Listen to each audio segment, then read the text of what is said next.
ప్రభు ఇచ్చిన ఇటు గొప్ప సమయంను బట్టి దేవాతి దేవునికి కృతజ్ఞతాస్తుతులు చెల్లిస్తున్నాను. చేరువచ్చిన మీకందరికి కూడా ప్రభువైన యేసుక్రీస్తు నామంలో వందనాలు. అందరికీ వందనాలు. దేవుడు మనలందరినీ కూడా జ్ఞాపకం చేసుకొని నూతన మాసము నవంబర్ 2వ తేదీన ఆయన సన్నిధిలో నిలవబెట్టారు. అందును బట్టి నేను ప్రభువును స్తుతిస్తున్నాను. దేవుడు మనుషులను, ఈ లోకాన్ని ఎంతో ప్రేమించాడు అని వాక్యం సెలవిస్తుంది. ఎంతో అనే మాటకు వివరణ ఇవ్వాలంటే ఇంత అని చెప్పలేం, కానీ అది చెప్పలేనంత ప్రేమ. మనుషులకు ఆయన ఇచ్చిన జ్ఞానం చాలా గొప్పది. ఇప్పుడు ప్రజెంట్ మనం నివసిస్తున్న ఈ యొక్క భూమి మీద టెక్నాలజీ గురించి మాట్లాడుకోవాలంటే నిజంగా మనకంత జ్ఞానం లేదు. కాబట్టి మన ఊహకు అందని విధంగా టెక్నాలజీ వచ్చేసింది. అంటే అది మంచిగా వాడేదానికి ఉపయోగించవచ్చు, చెడుగా వాడేదానికి ఉపయోగించవచ్చు. అది ప్రక్కన పెడితే టెక్నాలజీ పరంగా మనుషులు ఎంతో గొప్ప జ్ఞానాన్ని, ఎంతో గొప్ప మేధస్సును కలిగి ఉన్న విధానాన్ని బట్టి మనం సమాజంలో చూస్తూ ఉన్నాం. అయితే చిన్నగా వేయబడిన ఆ విత్తనం పెద్ద చెట్టు అయ్యేదానికి మధ్యలో చాలా కష్టం ఉంటుంది. అంటే చిన్న ప్రారంభం గొప్ప విజయానికి నాంది పలుకుతున్నట్లు. మీరు చూడండి, ఒక పెద్ద చెట్టు అయ్యేదానికి ఒక చిన్న గింజ కావాలి, అవునా? ఒక చిన్న విత్తనం గింజ ఏదైతే భూమిలో పడితే ఆ భూమిలో మొలిచే ఆ విత్తనం నుంచి వచ్చే చెట్టే పెద్ద చెట్టుగా మహావృక్షంగా మారుతున్నట్లు మనం చూస్తాం. ఈ లోకంలో కూడా అలాగా చిన్న ప్రారంభంలో నుంచి పెద్ద ఆశీర్వాదంలోకి వచ్చిన మనుషులు చాలామంది ఉన్నారు. చెప్తే మీకు ఆశ్చర్యంగా ఉంటుంది, కానీ వారు చేసిన ప్రారంభానికి, వారు అచీవ్ చేసిన సక్సెస్కి సంబంధం ఉండదు. వారు చేసిన ప్రారంభం వేరు.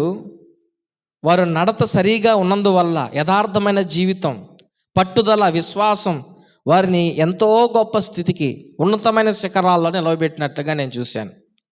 మీరందరూ శాంసంగ్ ఫోన్లు వాడుతున్నారా? శాంసంగ్ ఫోన్స్ ఉన్నాయా? ఎక్కడ ఎవరికైనా ఉన్నాయా? చాలామంది, కొంతమందికి ఉండొచ్చు, వివిధ కంపెనీలు ఉన్నాయి కాబట్టి.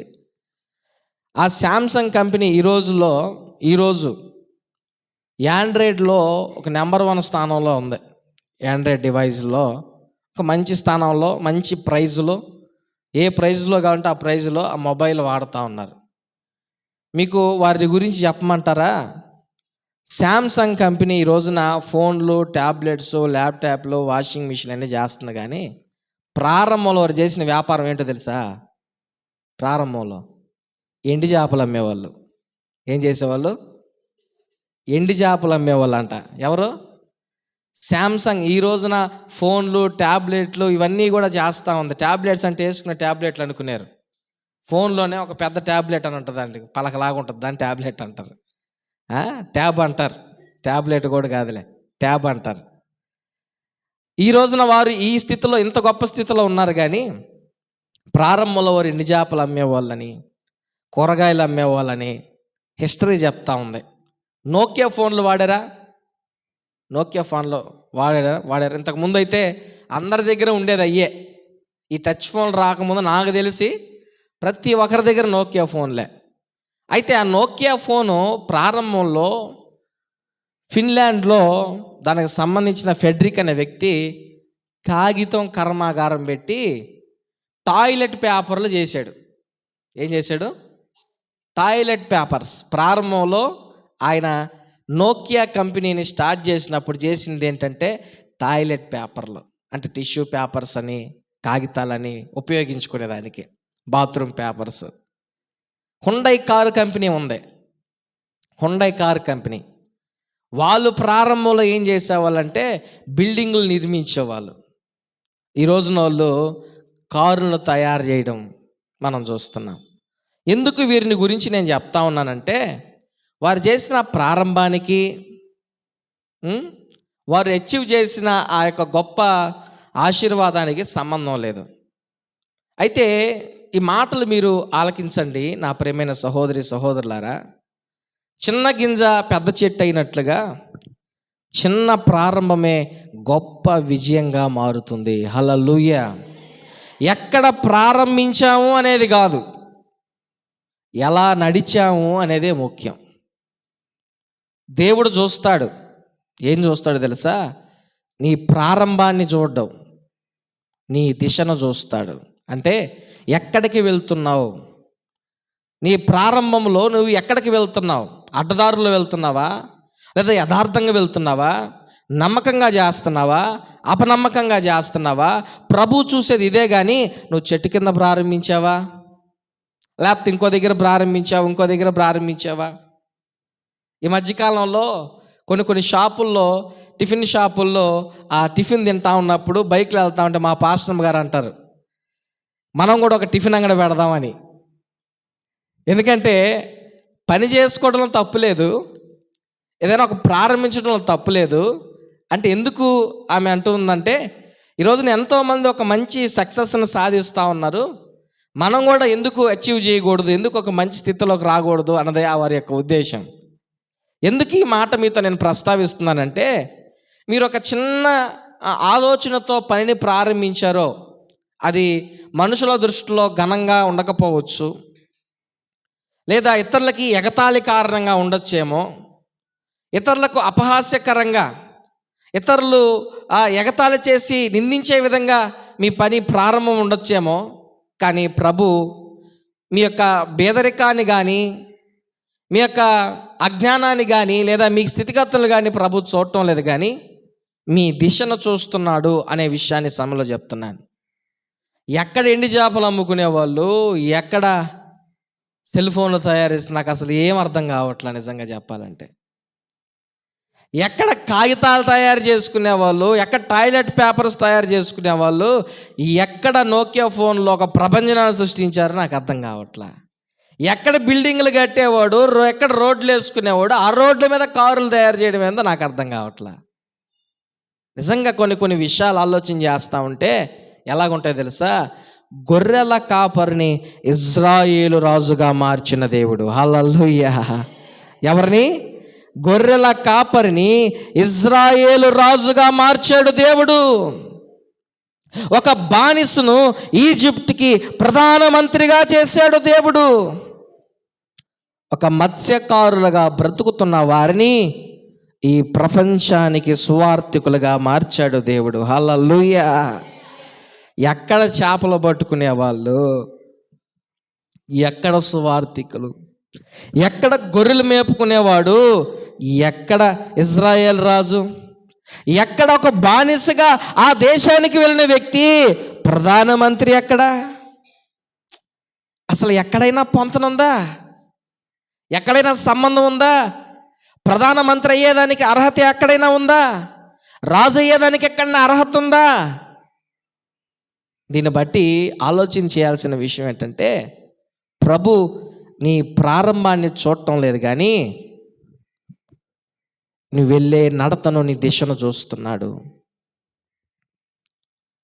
నీ ప్రవర్తన చూస్తున్నాడు అన్న విషయాన్ని తెలియజేస్తున్నాను. అందుకే యోబు స్నేహితుడు బిల్దదు అనే ఒక వ్యక్తి యోబుతో మాట్లాడే మాటలను ఒకసారి మీరు చదవాలని తెలియజేస్తున్నాను. పరిశుద్ధ గ్రంథంలో యోబు గ్రంథం 8వ అధ్యాయము 5వ వచనాన్ని మీరు గమనిస్తే, నీవు జాగ్రత్తగా దేవుని వెదకిని ఎడల, సర్వశక్తుడగు దేవుని బతిమాలుకొని ఎడల, నీవు పవిత్రుడవై యథార్థవంతుడవైన ఎడల, నిశ్చయముగా ఆయన నీ యందు శ్రద్ధ నిలిపి నీ నీతికి తగినట్లుగా నీ నివాస స్థలమును వర్ధిల్లజేస్తాడు. అప్పుడు నీ స్థితి మొదట కొద్దిగా నుండినను తుదకు నీవు మహాభివృద్ధి పొందుతావు. హల్లెలూయా! యోబు స్నేహితుడు బిల్దదు యోబుతో అంటున్న మాట ఏమంటున్నాడు? నీవు దేవుని జాగ్రత్తగా వెతికితే, ఆయన్ని బ్రతిమాలుకుంటే, నీవు యథార్థంగా జీవిస్తే, నిశ్చయముగా దేవుడు నీ యందు శ్రద్ధ నిలిపి నీ నీతికి తగినట్లుగా నీ నివాస స్థలాన్ని వర్ధిల్లజేస్తాడు. అప్పుడు నీ స్థితి మొదట కొద్దిగానే ఉంటుందేమో, తుదకు అది మహాభివృద్ధి పొందుతుంది. ఈ మాటలు బిల్దదు యోబుని యథార్థవంతునిగా చూసి మాట్లాడా, యథార్థవంతుడు కాదని మాట్లాడాడని పక్కన పెడితే, బిల్దదు మాట్లాడిన మాటలు మాత్రం వాస్తవం. అది యోబుకి చెందుతాయా, యోబుకు వర్తిస్తాయా, వర్తించవని ప్రక్కన పెడదాం. కానీ బిల్దదు మాట్లాడిన మాట అయితే వాస్తవం. ఏంటది? ఎవరైతే దేవుని జాగ్రత్తగా వెతుకుతారో, ఎవరు దేవుని బ్రతిమాలుకుంటారో, ఎవరు యథార్థంగా జీవిస్తారో వారు వారి యొక్క నీతికి తగినట్లుగా ఆశీర్వదించబడతారు. జాగ్రత్తగా దేవుని వెతకడం అంటే హృదయపూర్వకంగా పరిశుద్ధతతో పట్టుదలతో దేవుని చిత్తాన్ని తెలుసుకోవడమే. దేవుని చిత్తం తెలుసుకోవడం అంటే నాకేం కావాలో అని దేవుని అడగడం కాదు. ప్రభువా, నీ చిత్తంలో నేను ఏ విధంగా బ్రతకాలో నాకు తెలియచేయడమే దేవుని చిత్తం. ఈ రోజున ఎవరు దేవుని చిత్తాన్ని అనుసరించి ముందుకు కొనసాగుతారో వారి ప్రారంభం చిన్నదిగా ఉండొచ్చు, వారి స్థితిగతులు చాలా తక్కువగా ఉండొచ్చు. కాను వారు వెళ్ళే ఆ స్థితి, నిలబడే స్థితి వారి ప్రారంభానికి సంబంధం లేనిదిగా గొప్ప ఐశ్వర్యంగా, ఆశీర్వాదంగా దేవుడు నిలబెడతాడు. హల్లెలూయా! దేవుడు చేయగలడు. ఒక గొర్రెల కాపరిని రాజుగా చేసిన దేవుడు, ఒక బానిసగా ఉన్న వ్యక్తిని ప్రధానమంత్రిగా చేసిన దేవుడు, మత్స్యకారులుగా బ్రతుకుతున్న వ్యక్తులను ప్రపంచాన్ని మార్చే స్వార్థికులుగా చేసిన దేవుడు ఈ ఉదయకాల సమయంలో, ఈ నూతన మాసములో దేవుని వాక్యం వింటున్న నీ జీవితాన్ని కూడా గొప్పగా మార్చుటకు శక్తిమంతుడు. బైబిల్లో కూడా అబ్రహాము కుమారుడు ఇస్సాకు తన యొక్క కుటుంబాన్ని పోషించుటకు అతడు చేసే ప్రతి పనిలో క్రమక్రమముగా ఆశీర్వదించబడినట్లు వాక్యం సెలవిస్తుంది. ఆదికాండం 26వ అధ్యాయం 12వ వచనంలో మనం చూస్తే, ఇస్సాకు ఆ దేశమందున్నవాడై విత్తనము వేసి ఆ సంవత్సరము 100 ఫలం పొందెను. యెహోవా అతన్ని ఆశీర్వదించెను గనుక ఆ మనుషుడు గొప్పవాడయ్యను.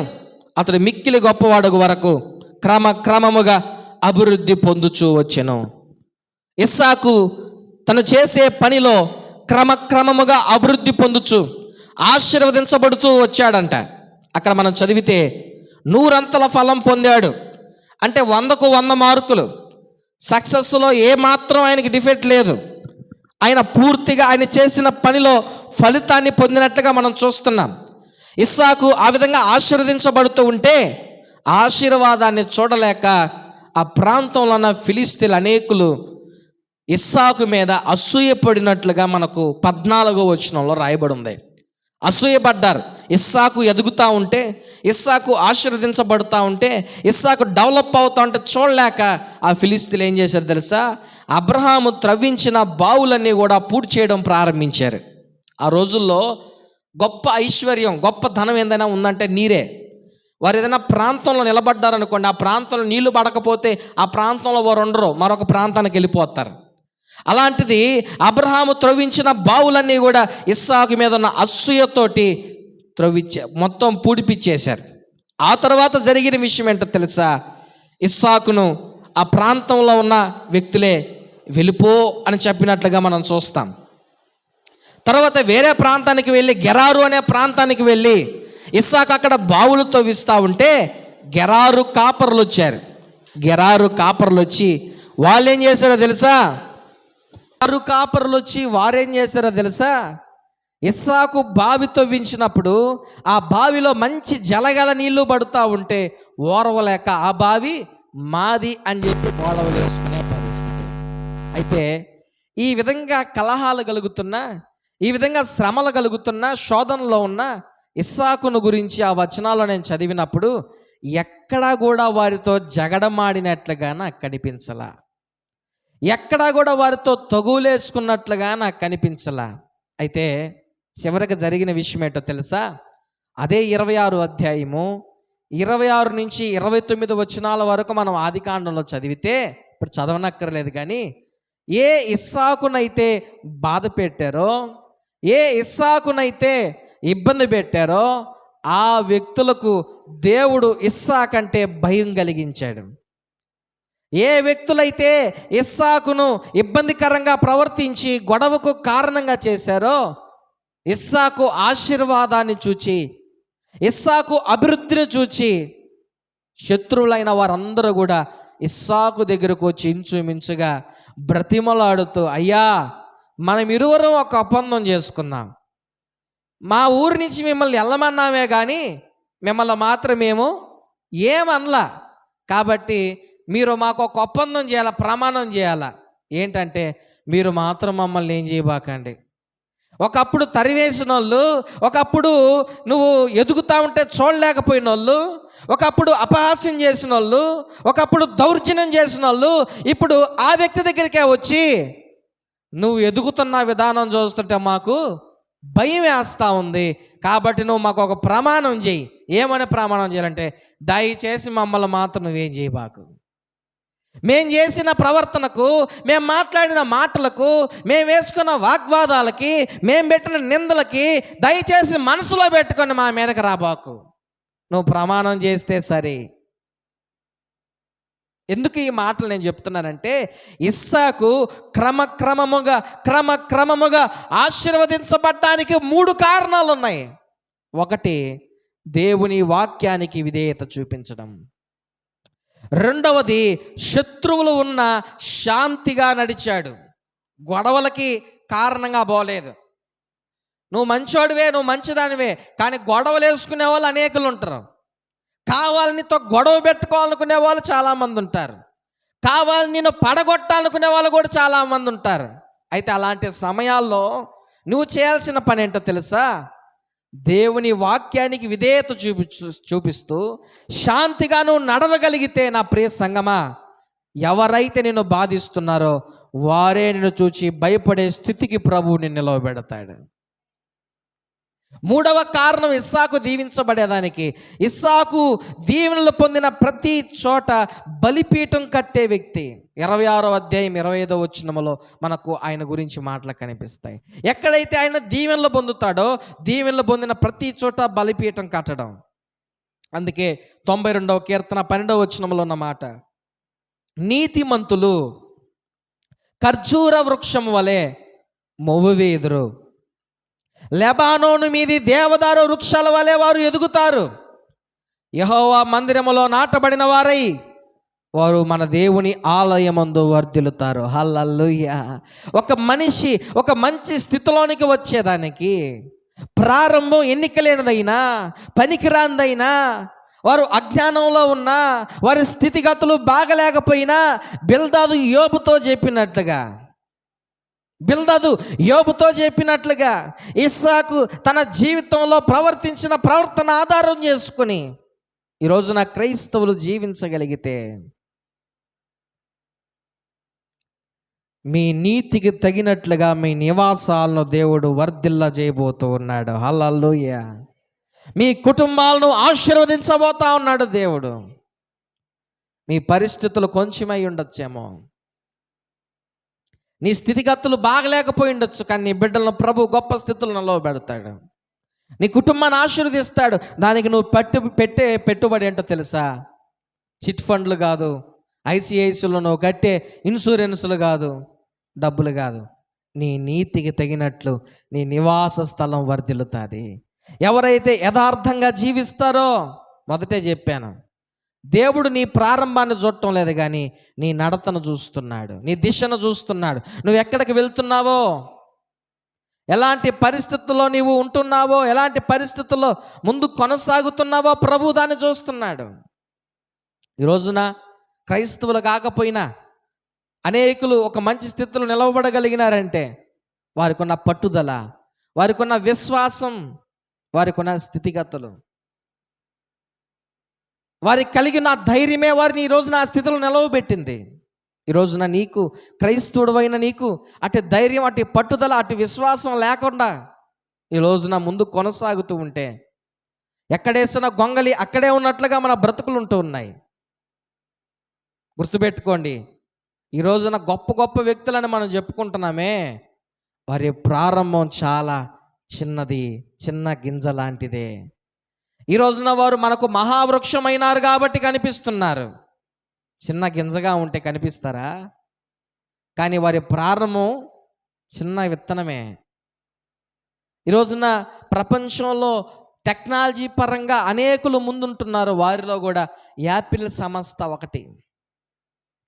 ఈ రోజున యాపిల్ ప్రొడక్ట్స్ కొనుక్కునేదానికి యవనస్తులు కావచ్చు, గొప్ప గొప్ప కంపెనీస్ కావచ్చు, ఎంతో ఆశపడుతున్నట్లుగా చూస్తాం.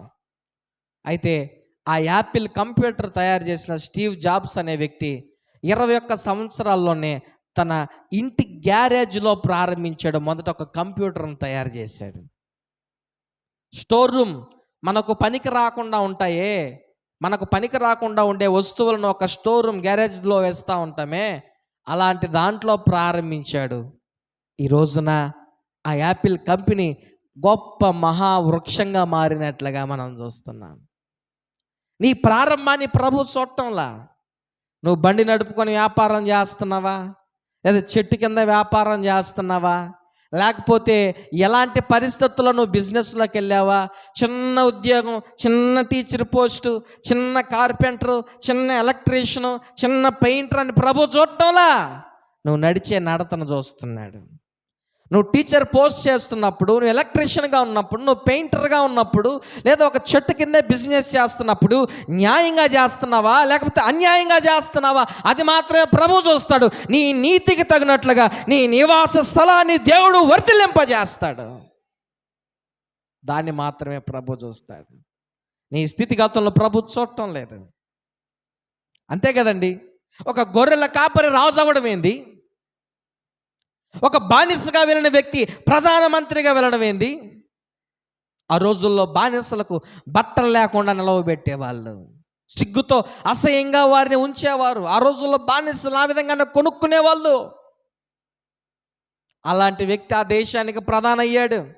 జైలు పాలైన వ్యక్తి ఆ దేశానికి ప్రధాన అయ్యాడు. పన్ను కట్టేదానికి గతి లేని వాళ్ళకి ఏంటండి, పన్ను కట్టేదానికి గతి లేని వాళ్ళు మత్స్యకారులుగా బ్రతుకుతూ అనేకుల్లో వీళ్ళు పనికిరారు, వీళ్ళకేమవచ్చు అనుకునే వాళ్ళని ప్రపంచాన్ని మార్చే స్వార్థులుగా మార్చిన దేవుడు నిన్ను, నీ కుటుంబాన్ని వర్ధిల్లింపజేయలేడా? నీ కుటుంబాన్ని ఆశీర్వదించలేడా? నీ కుటుంబాన్ని దీవెనకరంగా మార్చలేడా? ఆలోచించేయి అంటాడు. బిల్దద్ అంటాడు, నీవు జాగ్రత్తగా దేవుని వెతికితే, దేవుని చిత్తాన్ని నీవు అనుసరించగలిగితే, ఆయన బ్రతిమలాడుకుంటే, నీవు యథార్థంగా జీవిస్తే నీ నీతికి తగినట్టుగా నీ నివాస స్థలం వర్ధిల్లుతుంది అంటాడు 7వ వచనంలో. అయినా అప్పుడు నీ స్థితి మొదట కొద్దిగా నుండినా ఏంటంట, నీ స్థితి మొదట కొద్దిగా నుండినా తుదకు నీవు మహాభివృద్ధి పొందుతావు. హల్లెలూయా. అవును, యోబు యథార్థవంతుడు కాబట్టే పడిపోయినా తిరిగి మహాభివృద్ధి పొందాడు. హల్లెలూయా. బిల్దదు తప్పుగా యోబును అర్థం చేసుకుని ఉండొచ్చు, కానీ దేవుడు యోబును తప్పుగా అర్థం చేసుకోలేదు. ఆయన ఎవరిని తప్పుగా అర్థం చేసుకోడు. ఎందుకంటే ఆయన హృదయ రహస్యాలు ఎరిగిన దేవుడు, పై రూపాన్ని చూసే దేవుడు కాదు.